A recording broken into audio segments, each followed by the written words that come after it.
Good evening, this is the Oscar Expert here with Brother Bro. It's time to review Candyman, directed by Nia DaCosta. It was co-written by Nia DaCosta and Jordan Peele. This film is a sequel to the 1992 Candyman, which we did check out before seeing this film. I thought that was a good movie that flirted with some deeper, more social themes that could have been interesting, but it really didn't fully realize them. And so for the 2021 Candyman, I was really looking forward to a more mature and developed version of the original and like a deeper iteration on those themes. And I want to give a little bit on what the 1992 Candyman passed on to this one. Ultimately, the Candyman as a villain is basically a terror created by white society. The original Candyman has the backdrop of Chicago and Cabrini Green, which is a housing project set up in the 40s. The neighborhood surrounding Cabrini Green was economically devastated after the sort of death of the factory industry nearby. And so the city began withdrawing crucial services to the area. It's a really sad example of this cycle of poverty that is created from like government neglect. And ultimately you have a majority black population just living in like terrible conditions. And since the surrounding areas were developed in subsequent years, most of Cabrini Green is now gentrified, and the former tenants from these places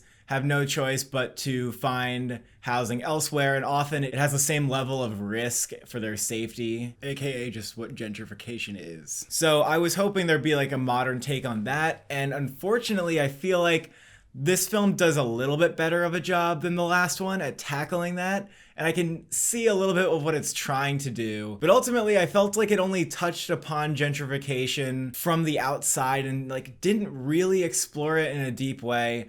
Oftentimes it was explained to you by the characters. There was like very obvious exposition, assuming that you don't even understand how gentrification works. The original film is viewed through the lens of a white woman who ultimately like is the savior in the end. And so at least like they don't fall into those trappings. But still, this film is about like members of a more affluent society attempting to understand like what's going on there. And this like whole trauma that is sort of talked about as the origins of the Candyman is again like touched upon but more explained to you, and I just didn't see a strong perspective on it. I think the film is trying to commentate on the cyclical nature of, you know, violence within communities and then violence coming down from police. I think this cyclical thing is a really good metaphor for like a prison system, for example. But I also had to like piece that together a little bit after the film because I didn't even know exactly what it was going for, because it was really explained, and then if you kind of miss this exposition dump in the third act, you might be like really confused as to what the film was going for. Yeah, I think the main issue here with this movie is that it just feels detached from the actual issues that it's trying to grapple with. You know, the original had this problem too, because it's about this white college girl who comes into that community like to do a project. And this one, thank goodness, is from a black perspective, but it's still a guy who lives in like a wealthy apartment who doesn't really have like a personal attachment to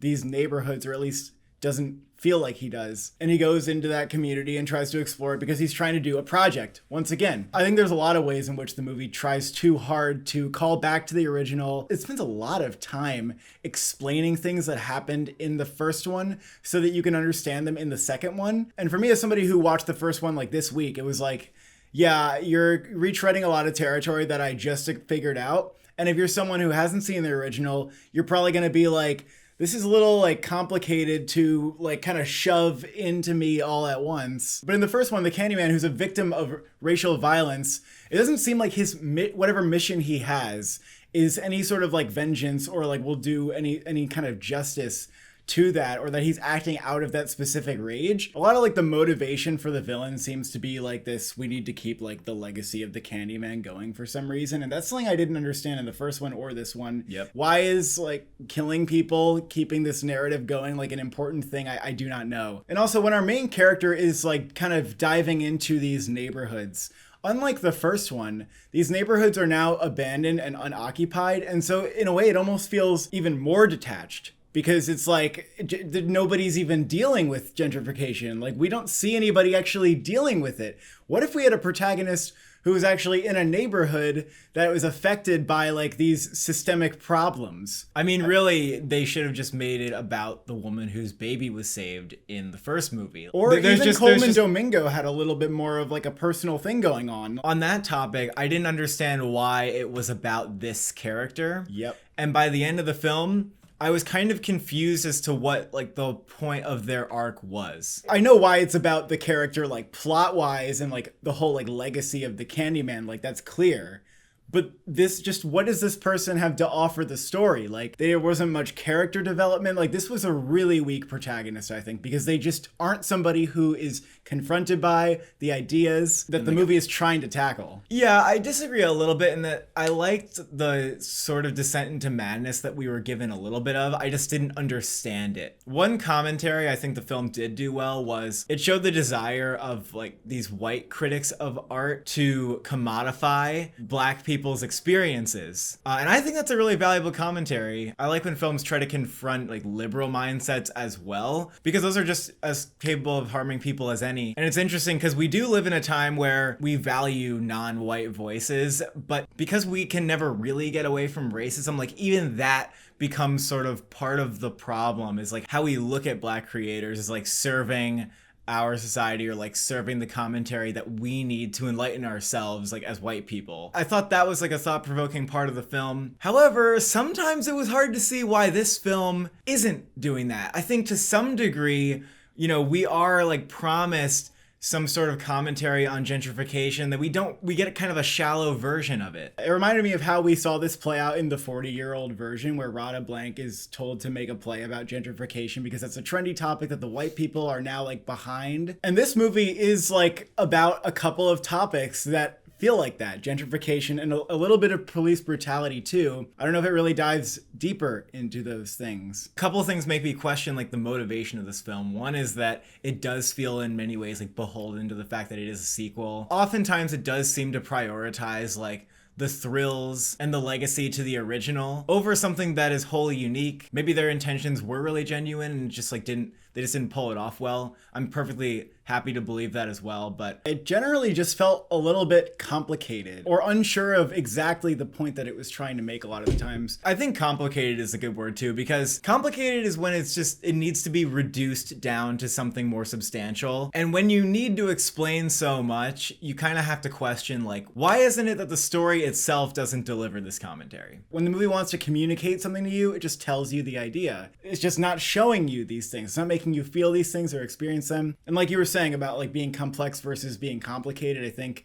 Us was a movie that was complex. You know, a movie that you could come out the first viewing like pretty confused. But I think that movie merits being a little bit confusing because it really has something kind of interesting to say. Whereas this movie, you know, it is trying to go for something, but I don't think it knows that it's this hard to follow. And you might be watching this and going, well, is it scary? All you've been blabbering on about is just the ideas of the movie. So I guess, you know, we can talk about that too. I think that the visual presentation of this film was pretty good. I think Nia DaCosta has some serious chops as a director. There were some interesting shots that she used, some interesting angles, and particularly some of the ways that the horror thriller scenes were filmed, I thought was really effective and inventive. Yeah, I 100% agree with that. I think the Candyman kills that you want to see, that you're going to be titillated by, are really well done. I thought the production design and the cinematography were all around pretty good as well. The performances are all quite good too. Coleman Domingo has a really great monologue in the laundry room. Yeah, he's probably the standout. I think that scene actually might have been the best in the film, the entire one, because it really felt like he was speaking from like the place where this film needed to speak from. I think the film's delivery as a thriller, as a horror, is like, okay. It gave me some good horror scenes. I don't think audiences are gonna find this movie to be like terrifying. And as far as like the quantity of these scenes go, they're like pretty sparse. And the end, I think, does leave something to be desired. I mean, our audience made that pretty fucking clear. When the movie ended, this thing got like heckled. People stood up and they were like, I mean, it was mostly like one woman, but no, everybody agreed. Everyone was I think a lot of people didn't think it was going to end like that, and they were just sort of confused by it. I heard that the ending was abrupt, so I was a little bit ready for it to end abruptly, but it did end a little too abruptly.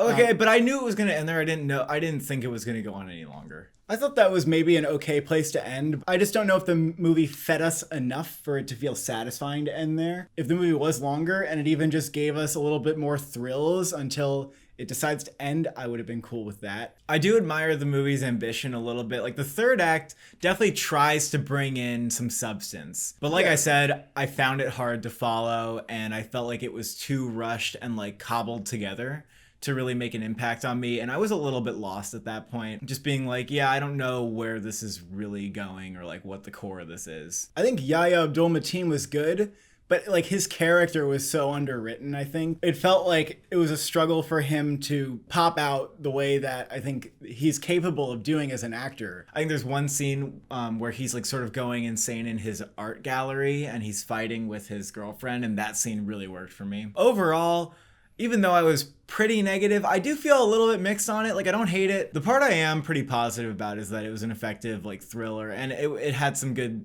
horror moments. I do think it had some good horror moments, but I will say I think the original felt a little more like creepy. But yeah, I do admire some of the ambition in this movie. I'm gonna go with a 5 out of 10 on this. Yeah, I'm going with a 5 out of 10 as well. Thank you for watching. Thank you for subscribing. Which candy did the Candyman give you?